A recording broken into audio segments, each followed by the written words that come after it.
Each time I talk to my guest today, Gert Mellak, we're finding out new things. And let's see if we can dissect this SEO versus AI battle that seems to be playing out in social media right now. James Schramko here. Welcome back to my podcast. We're going to be talking about foundation first optimization. It's about why smart businesses are layering AI on top of SEO instead of completely abandoning it and getting all excited about AI. The market has moved. So, Gert, welcome to the call. Yeah, let's look into this. Thanks for having me back. Yeah, the last time we were having a chat about e-commerce. A few times before that, we've talked about AI and optimization. I feel like one thing we did do is throw a spotlight onto the topic. We made people aware that things are getting found and indexed. And I think without going back and listening, I think one of the things that I mentioned is people who already had been doing SEO and had websites are finding their material is in the AI results. But I'd like to get a sense of the scope. I want to know, like, how big is the AI optimization market versus the SEO optimization market? And do you consider them separate or the same? That's a really, really good point I try to make with a lot of clients on calls, because very often we might be very into this AI topic these days, playing with ChatGPT, with Claude, with NLN or whatever all the time, because it just seems to be like the next big thing. But we forget that the reality for a lot of our clients might be a completely different one. So I talk to small businesses a lot. For example, they might not be using ChatGPT, not even to draft an email or a proposal. They're still in their traditional ways. They might skip an AI overview because they want to find their 10 blue links or whatever it is on Google. So it is important for every business because it shifts a little bit. But for every business, you really to get a sense of how important is an AI platform like ChatGPT for your audience. How likely are they to use ChatGPT versus Google? And we have in our audience researches we do, for example, we have ways to estimate based on clickstream data, etc., how popular certain platforms are for your target audience. Based on this initial estimate, you want to then make sure you distribute your resources well. What I see a lot is that people now believe they drop the ball on SEO completely, say, hey, Google is something from the past, and now we go all into AI. But this situation that seems to be happening might not really kick in the next 2 years. It's growing, it's building up, but it depends on your target audience. So what I'm hearing is that before you abandon SEO and you go all in on AI optimization, you got to make sure that that's whether your users are even using it. I'm thinking about my own habits here. There's certain things I'll use ChatGPT for or Claude, but there's still things I would definitely only use Google for. So I differentiate between the type of activity that I'm doing, whether I'm trying to find out information or whether I want to buy something. It's going to be very different. Like if I want to buy a pair of sneakers, I could even use a GPT to tell me more about the brands of the sneakers, about what the differences are, some of the history, which ones are considered better or not, sizing guides. But I'm going to go to Google to look for the brands to actually purchase. Exactly, and even the GPTs go to Google to do further research. We just learned that even ChatGPT itself was actually using Google search through a third-party platform in a lot of cases. So ultimately, the ones that always have been betting on SEO also automatically got better visibility in ChatGPT. So it really depends on what is your audience actually doing, and to assess really or distribute the resources well. Like when TikTok came out, all the people actually crushing it on meta ads didn't drop meta ads because TikTok was going to be the next big thing. They kept doing what they were doing because it was working for them, but they slowly checked out how can we recycle what we're doing or repurpose what we're doing actually for this new platform to do some more testing. And then at some point, yes, some platforms, some brands have shifted to the new platform. Fair enough. Others are still running meta ads successfully. And now we see a little bit a similar situation, just that AI really needs to be assessed in terms of size. It might not even be 1% of our revenue at this stage. Are you seeing people just like come to you and they're like all in and they've just completely cut off their spend or focus on SEO because like it was in the past? Is that something you see present? It's definitely in the conversation where people come and say, look, we have this SEO budget. Should we invest this in SEO? Should we invest this in AI? And this is where we always need to do really an assessment for this particular brand, really do an AI visibility audit, check out their SEO, check out the status, because there's also a lot of overlap between SEO tactics and tactics that are really optimizing for AI. Well, it sounds like if the AI is getting fed from Google, then it does put the SEO as a foundation and then the AI layer on top. Let's say you had the budget. If you spent the budget all on AI, would it be much different than if you'd spent it all on SEO? For me, it's really hard at times to differentiate. So there are so many things that are good for both platforms, for AI, but also traditional search. I would go as far as to say that like probably 70%. And then there is a 30% of the activities that should be very, very different or added to the mix actually in order to further optimize for AI platforms. And then again, it depends on which platforms are actually being used by your target audience. It's not the same optimizing for ChatGPT than optimizing for Perplexity, for example. Once you know where your target audience is, and you have like a sense of the gap between you and your competitors' visibility there, then you can actually make the necessary assessments and plan out your activities. What do you think will be the progression for platforms like Perplexity, which I believe people do use pretty heavily as a browser and for searching? How's the market share looking on those things and the type of people who use that platform? It's interesting because it varies based on the different brands that we check out. So there are brands that have like a more maybe tech savvy audience that might be seeing more Perplexity users, and then we're also going to see how the browser adoption rate is going to evolve over time, because the brand that controls the browser probably has the best bet to actually also control the market. So if somebody is able to dethrone Chrome and Google here from this mix, they definitely have a really, really good chance to get ahead, because they're also collecting an awful lot of data here. There are also like legal rulings that need to be seen in the next years or months. Wow, how they're going to impact everything. But yeah, it's important to see there might be, your target audience might not be on Perplexity. Right? So optimizing based on the sources Perplexity sites might be a complete waste of your money. Whereas if you expect that ChatGPT is probably like the most common platform and much bigger than the other AI platforms here apart from Google, if this is definitely a safe bet to optimize for. But it's citing different sources, different AI platforms, and I think this is a big misunderstanding as well. We expect that AI works the same, but they have different training methodologies behind them, and they are trained on different input, and they're also citing different sources. So you need to reverse engineer what happens on the platforms you're actually interested in order to then draw a game plan.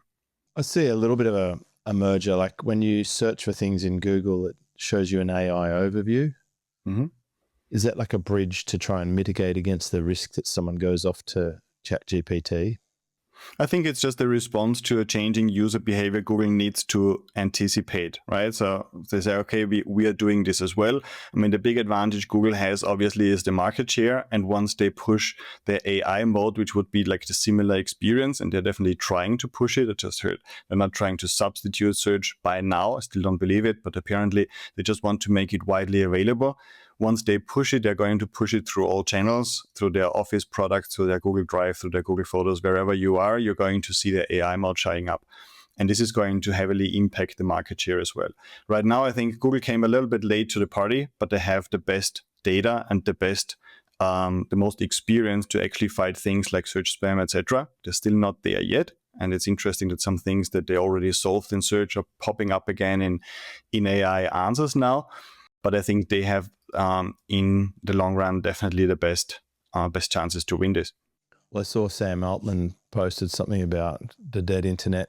I'd heard about this theme before, but it's the idea that a lot of accounts on the internet aren't actual people; they're more bot things. Mm-hmm. And so it reminds me of exactly what happened around it was around 2006, 2005 or 6. There was this like massive There was traffic equalizer was a thing. There was a lot of people doing sites that would serve hundreds of thousands of pages. Phantom Master or something was another one. Exactly. We might be seeing similar things today. I mean, there is like a huge shift right now. We see in every single industry, tons of impressions, clicks going down. Nobody knows how many of those impressions actually come from bots or other AI tools using Google to actually perform searches, etc., and not even click on more in the AI overview. We don't have this data, right? We just need to make sure that we have a methodology that's quick and flexible enough to adjust. Make sure that we use the tick the boxes next to all of the foundations that need to be in place anyway, and then adjust to what is actually in our best interest in our target market. So just to be clear, like if someone's seeing that AI overview, does Google cite the sources, or are they just scraping and commoditizing the hard-earned website information? Right now, it's shifting a lot. They do cite certain links. Sometimes they link to their own properties again. So they might link to Google Business Profiles, for example. If it's a local query, they might link to YouTube. YouTube is embedded across different AI platforms anyway, so videos are still really good thing, and having a short video answer seems to be a really good thing to have. But yeah, it's just shifting all the time, because not even Google knows where this is going and how people are adapting. And the problem is right now with AI that we don't have like short search terms with tons of volume, and we can just check how do people behave when they search for a specific thing with 3 words. We now have tons and tons of different prompts, and each prompt on its own is pretty much a search query. So if we think that Google already in traditional search had like, I think about 15% of searches were searches nobody had ever done before. Right now, imagine all the conversations we have with our chats, with our AI chats. It's always the entire conversation that goes into the next answer. So this is not something where the platforms have like hundreds and thousands of cases they can analyze and replicate and find the patterns and adjust their systems. They very often, I think, need to guess these days and say, okay, let's try something and see overall, does this seem to be resonating with enough users and producing enough ad clicks or whatever it is in order to go this path. So there's a lot of adjustments. And I follow a few people who specifically look into the citations and what gets cited and how often does it get cited. They report something differently every single week. So they say 1 week, they say, hey, yes, finally, they're citing sources. Next week, no, they're not citing sources again. So they're just copying and scraping again. So it varies a lot. It's really hard right now to say what AI overview does and doesn't do, because it's just always shifting and very, very quickly. So I hear people talking about 0-click environment, like where they're searching, but people don't click through to the website anymore. That makes it a bit hard for the company that's investing in content and trying to rank when their results just get scraped essentially and regurgitated into an AI overview. What could a business owner do to protect against that? Right. First of all, I think you need to embrace these days that you're not going to know with 100% accuracy what your return on investment on marketing is, not in a single channel, right? You have the feeling with paid ads, for example. It was like that with social media, right? But is it going more like that with SEO? With SEO, I think we go in a similar direction, because 0-click marketing or 0-click searches means people already get the answer inside the search. They're not clicking through to websites. So a lot of the revenue people drive from visits to the site, be it ad revenue or selling products, is pretty much lost, at least at the moment of search. So we go to a place where we essentially focus on branding a little bit more, where it's okay, where can people actually get exposed to my brand? Where can I, as a brand, get in front of the right audience, catch attention, and talk about my product? How can I go about this? And then just expect that half or probably even 60% of searches on Google do not translate into a click to your website. But this also heavily then depends on what keyword are you targeting. There are keywords that are never going to lead to a 0-click search, because it's just complex to develop an SEO strategy without talking about the different points. It's never going to be a 0-click strategy. But if you ask for specific dates, for specific facts, for recipes and things like those, like everything that seems to be like standardized and coming directly out of a database, is definitely something that Google will be trying to answer more and more directly. and also now with AI in a conversational format. So to protect against this, you definitely want to, first of all, just accept this effect. Not everything is going to be traffic that comes to your website, but it can be traffic that's exposed to your brand because you come up as one of the 3 top CRM software solutions, for example. There is an exposure effect definitely there. And there is also a way to, through other channels, then retarget this traffic. You can still get in front of those CRM searches, for example, just based on creating audiences on Google Ads, for example, get in front of those people based on their search. It might not be the search moment where they click through to your website, but you can still get to those afterwards. So are you suggesting we should lean into branding? I would say definitely see branding as one of the main differentiating factors right now, and also see that branding doesn't only happen in search, right? Whoever has a business and only relies on search and not any other channels, I think is definitely at risk, because we need to see that, for example, Reddit is a really, really powerful platform these days due to quite a few agreements they made with different search platforms. And then a lot of the decision making is happening in Reddit. So if you're not participating in Reddit, but your competitors are, you might just be losing out of this part of the visibility. But even if you do like a normal search on Google and skip your website, but look at the other sites coming up, you could actually be part of that conversation. You could be part of that forum post. You could be part of that article where 5 other solutions get recommended, but yours isn't. So I think we need to broaden up the focus a little bit, still focus on the traditional elements of SEO, but say it's not only SEO on my website, it's also reaching out to that site that features a listicle and see if I can get included. It's also participating in Reddit and stay answering a question just to make sure that my brand gets connected to this space for users, but also for platforms reading from this thread. So I think we need to really open up and make sure we get in front of the right people across different websites and platforms. Yeah, I'm down for multi-marketing channels. Like, let's just take an example. Let's say I've got an AI brand, like Hammond AI, right? I've got the cap. I've put its own website up. I've mentioned it on my personal brand website. I link between the two. So we're talking about traditional SEO here, putting up our own content, linking it from another website. So that's the old standard SEO stuff. Then you might be posting content on other places and linking back to it.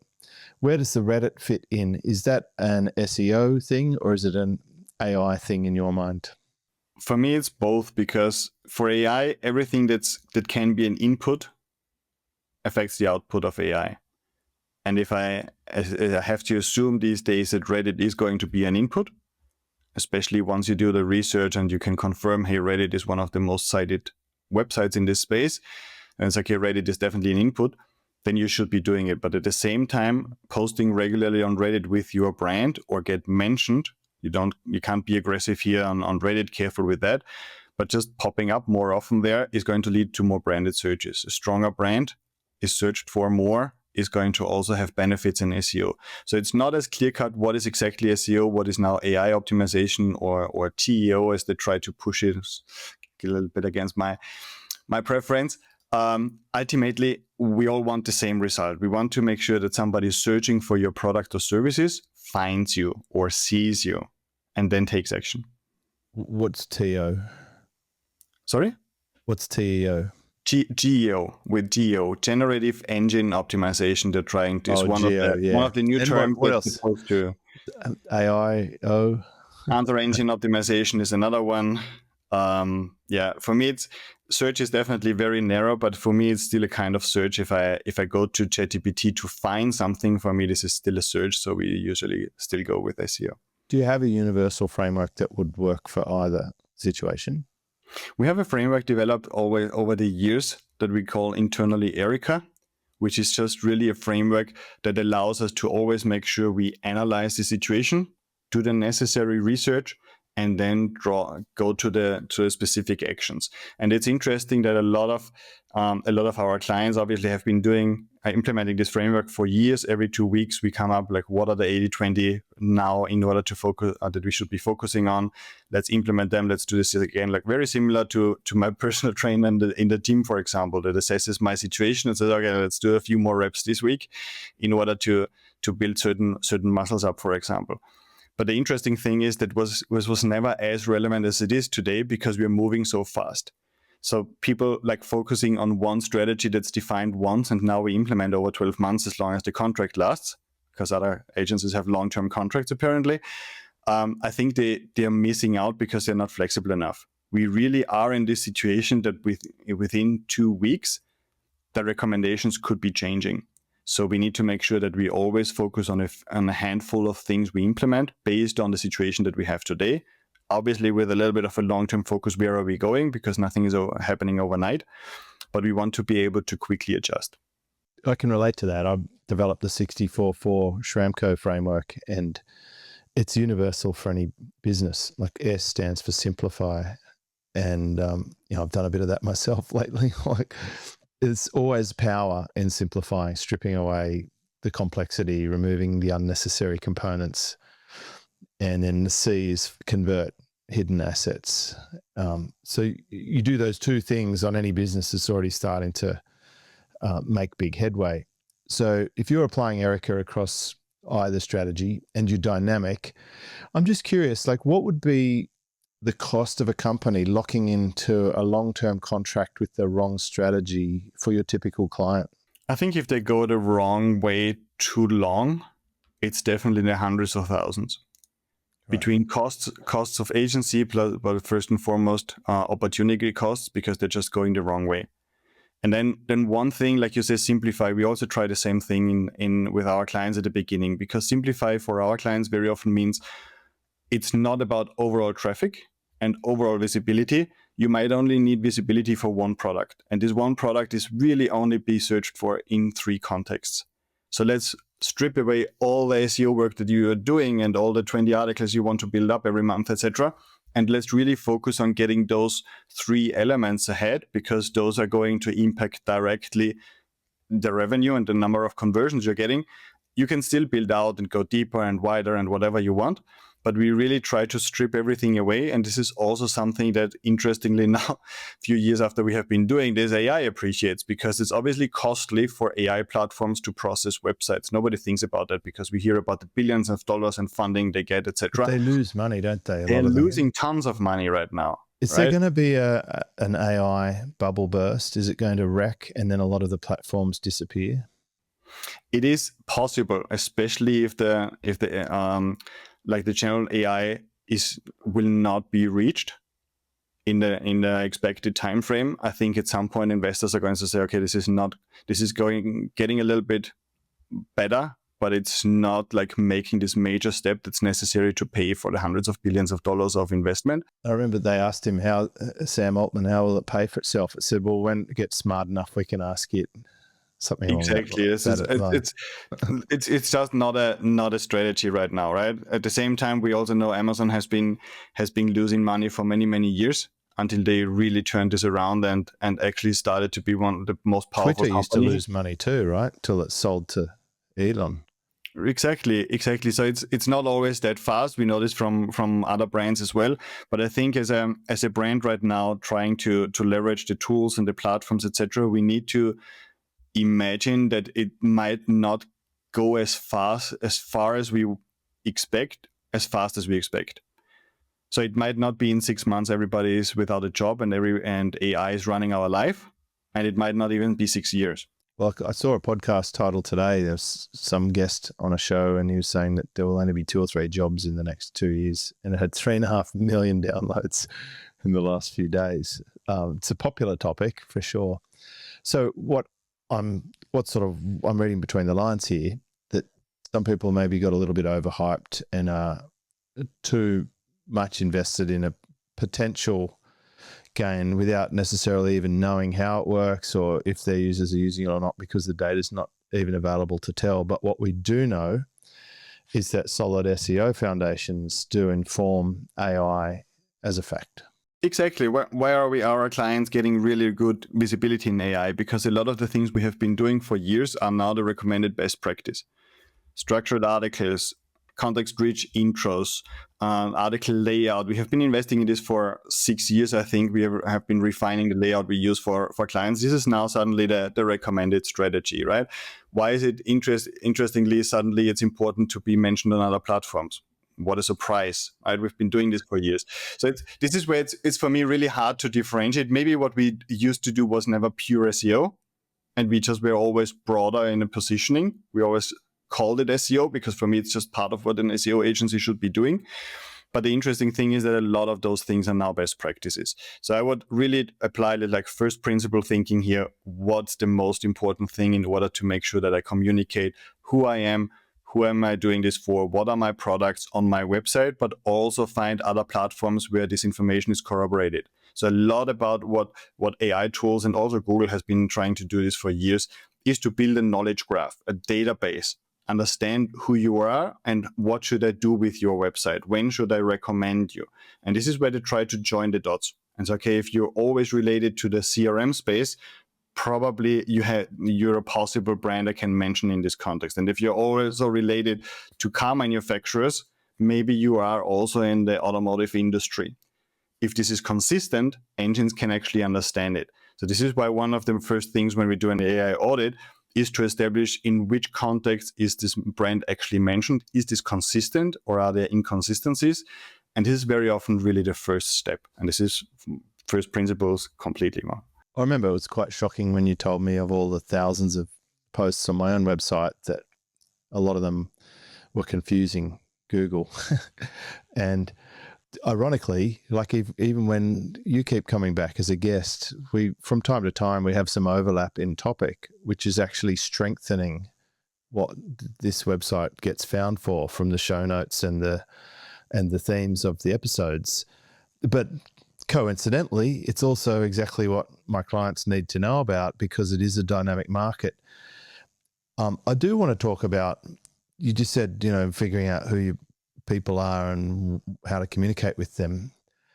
How do you treat your major brands? You've got your SEO brand and you've got your platform leverage brand. So how did you determine that they need separate faces, and how do you operate differently, if at all, behind the scenes?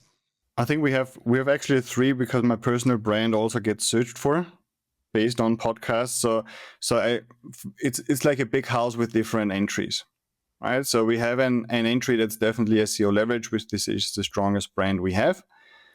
SEOLeverage as a brand is not as much out there as I am personally. So my personal... It's an industry secret for e-commerce stores, that's for sure. Like, I think from knowing your business quite well, you just get these iconic e-commerce referrals one after the other because you do an amazing job. We definitely try to be active in the industry as well, which is I'm writing for Search Engine Land as well about e-commerce, SEO, and just making sure we have those connections and have the honor to be working with some of the biggest names here. But I think, we just need to see there are different entry points to engage with a business. For an e-commerce store, this might be different collection pages or different products. For us, sometimes it's easier to refer to something as a different brand, and especially not to divert the attention of engines too much from your core business. So for me, talking too much about the cross-platform approach, which is working for my clients on SEOLeverage, could take away attention from what SEOLeverage is all about. And now it's suddenly the image gets a little bit blurred, and an AI engine or search engine doesn't want to cite a blurred image because it's too risky for them. We want to make sure that I think brands that are very, very focused have it easier these days to win the game, because otherwise it's for engines, it's too hard to figure you out. It's genius, really. So your SEOLeverage brand is the foundational brand, the strong brand, and you don't distract or confuse it with the new bright, shiny topic. You've got a separate brand, platform leverage, to attract those people looking for that thing who feel like that's important. And I imagine for some of them, you have a conversation with them about, listen, let's have a look at your fundamentals here, because you're trying to optimize for where the puck's going to be, but the puck keeps moving. It's not very clear where it's going to be. you know you've got to participate, but you want to get more foundational, I suppose. Yeah, absolutely. It's a typical situation where most brands don't really know what they need. So they come to us and we just take out the data and I say, look, you want to go all in on AI? Fair enough, but it's 1.5% of your revenue right now. So we can drop the ball on SEO. You can see your rankings go down and your content getting decayed. And you focus on AI and maybe in 2 years, you're the leading brand. But we could also shift budgets a little bit and say, okay, let's keep investing 60% of the budget on SEO and preserve what you have and build it out a little bit and take 40% of it in a cross-platform approach, for example. God, I just want to reiterate that with a personal share. And I'm not sure if you're up with this yet, but I got my own Hammond AI to analyze my own business. And it had a similar conversation with me. It said, by the way, do you realize that your Connect membership brings in around 6% of your income and it dilutes your brand to the market? You might want to chop it. And it gave me a 95% certainty that it would be a good idea to do that. And so I did. And I've now just got one focused product, Mentor. Even in the last few days of letting people know about that, there was enough sales to more than cover Connect on a multiple situation. So it panned out to be exactly true. And it's much, much easier to communicate a clear and specific offering and to not focus on things that bring in a small percentile of the business. And it's exactly what I do for clients. And there's one lesson I keep learning over again. Clients often bring me things, and see if you can relate to this. And they say, here's the thing I've got. Can you see why it's not working? Can you fix it? And I look at it and yes, I can see why it's not working. I can also tell them what to do to fix it. But then the extra step that I do, and I've really picked up on this, is I then put it to the side and I run my analysis and I say, now, if we were starting from scratch, but we know all this about the client and their offer and what they're trying to do, what would we recommend and build? And it's almost always something far more powerful and far more effective. I'll give you a specific example. Someone brought to me a webinar to review and fix. And I found a lot of things. There was like 80 incidences of words used that would take away from a sale. I would fix that, tightened up the testimonials to be more specific rather than vague, all of that. But then when I ran the analysis and said, instead of this, if we were starting from scratch, what would we do? And it said, I would do a much more concise VSL. So that's a video sales letter. Instead of a webinar, it would be half the length. It would be far more specific, way more punchy and engaging, and should convert higher. And so I think that's probably what's happening to you. People come thinking that they need help with something, and you look at it and then strip it back according to your own framework and then rebuild it. And they might end up with something different than what they thought they needed. And I think that takes a lot of courage and experience to be able to do that. But my message is, like, no matter who's listening or watching to this podcast, don't always assume that you're down the right path. And I think really that's the overarching message of this podcast episode. There's a lot of talk about AI. There's a lot of this GO and AIO and whatever you want to call it. But SEO fundamentals are still very much something to pay attention to in the meantime. Is that something you'd agree with, Gert? Absolutely. We also, I would probably even add a couple of things. First of all, I really like how you're using AI, because we have this situation where AI just gives you like the very cold truth. Which is, okay, this is what they should be hearing. Up until right? recently, it was only if you ask it, because it was designed to flatter and bullshit you. I used to prompt it to give me a stone cold truth. But they have actually moved to make it less sycophantic, which is a positive, because it does trick people into bullshit answers. And there's a whole South Park scene on that I saw. It was brilliant. The guy gets the whole business model from it, and like it's obviously hallucinating. No, it's definitely interesting, right? So you just get the answer of what or the idea what this actually should look like. And this happens to us. Like I'm starting a project with a law firm right now, and they came with an idea, and now after a few conversations, it's something completely different, because obviously search has shifted since they last checked 10 years ago. This is one of the things. The second element is that How what long? they already have is just not worth it. They have 150 articles because somebody at some point thought it was a good idea to write them. Now we probably can throw 90% of them away because they're not even serving a repurposing, not even to repurpose here. Man, I'm deleting my old YouTube channel, and the first query I did was videos with less than 30 views, and I had over 2,000 videos on there, and I was up to, I think I deleted 800 so far of less than 30 views. I'm like, what rubbish, what a absolute utter crap. Like, what a waste of space. Yeah, and like being stuck in that sunk cost fallacy and thinking that the things you've already spent time and effort on need to be saved is, if we can stop that. I'll tell you one thing also that I built into my system that I think is really important is I cross-check. Just like an airline crew cross-checking the doors, cross-checking from one platform to another is a really good way to get to the truth faster, because they don't have an agreement with each other to flatter each other. So when they actually do say that's a pretty good suggestion, that's a positive indicator. Right. I've heard there's a lot of value telling ChatGPT that Claude can do better. 100%. And then it really tries very, very hard to be better. And if you take it off to Gemini and come back, it says, yeah, look, Gemini is a little more sort of technically focused. Claude will often say GPT's on the right track, but it's missed these critical elements.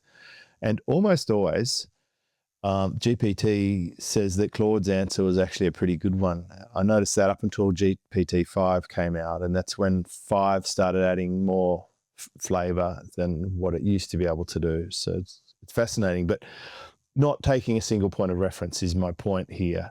Now, if your single point of reference is some marketing person you've hired on your team, that's great, but you really should get an outside opinion on that.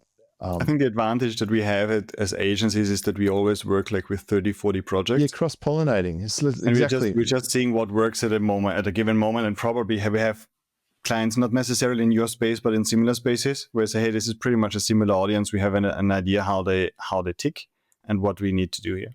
Well, I'm only working with 50 people maximum now, and I think I'm currently at 38 with the change in my business model.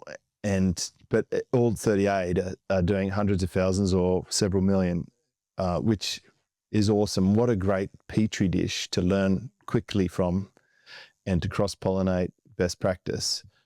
So if someone wants to run their strategy past you or get a little temperature check or see if they're on the right track, how do they do that with you, Gert? Yeah, definitely. You can just head over to SEOLeverage.com, send us an email, book in a call. We just check where you're at and what the best next steps are, if we can help or if we can direct you elsewhere. Is that a paid thing? No, it's a free call. Okay, good to know. For now.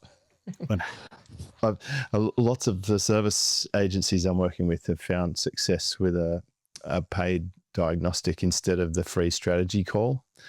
But that's a good offer if you're listening to this, you think you got the right sort of business where you would be looking to invest in some kind of SEO or AI optimization in the future. Have a chat to Gert. He's my trusted partner in all things SEO, been helping me with my own stuff. And I still get a weekly dashboard from my team showing us our page views for both my websites, the Surf website and the JS website. And it's really positive. Like, we're still getting solid results, even in this world of zero click and AI, etc. The foundational stuff we did is what set us up to be known. And I'm still at the root of it all. I'm still believing the fundamentals of SEO, which is deliver the result that someone's actually looking for, and then package that in a way that's effective enough for your team to be able to implement with the right strategic advice. Gert, thank you so much for bringing us a market update. and wish you well with your next series of tests and articles for your search engine publications. Awesome. Thank you so much for having me. There you go. Gert Mellak from SEOLeverage.com. Out for now. We'll see you again. This is James Schramko.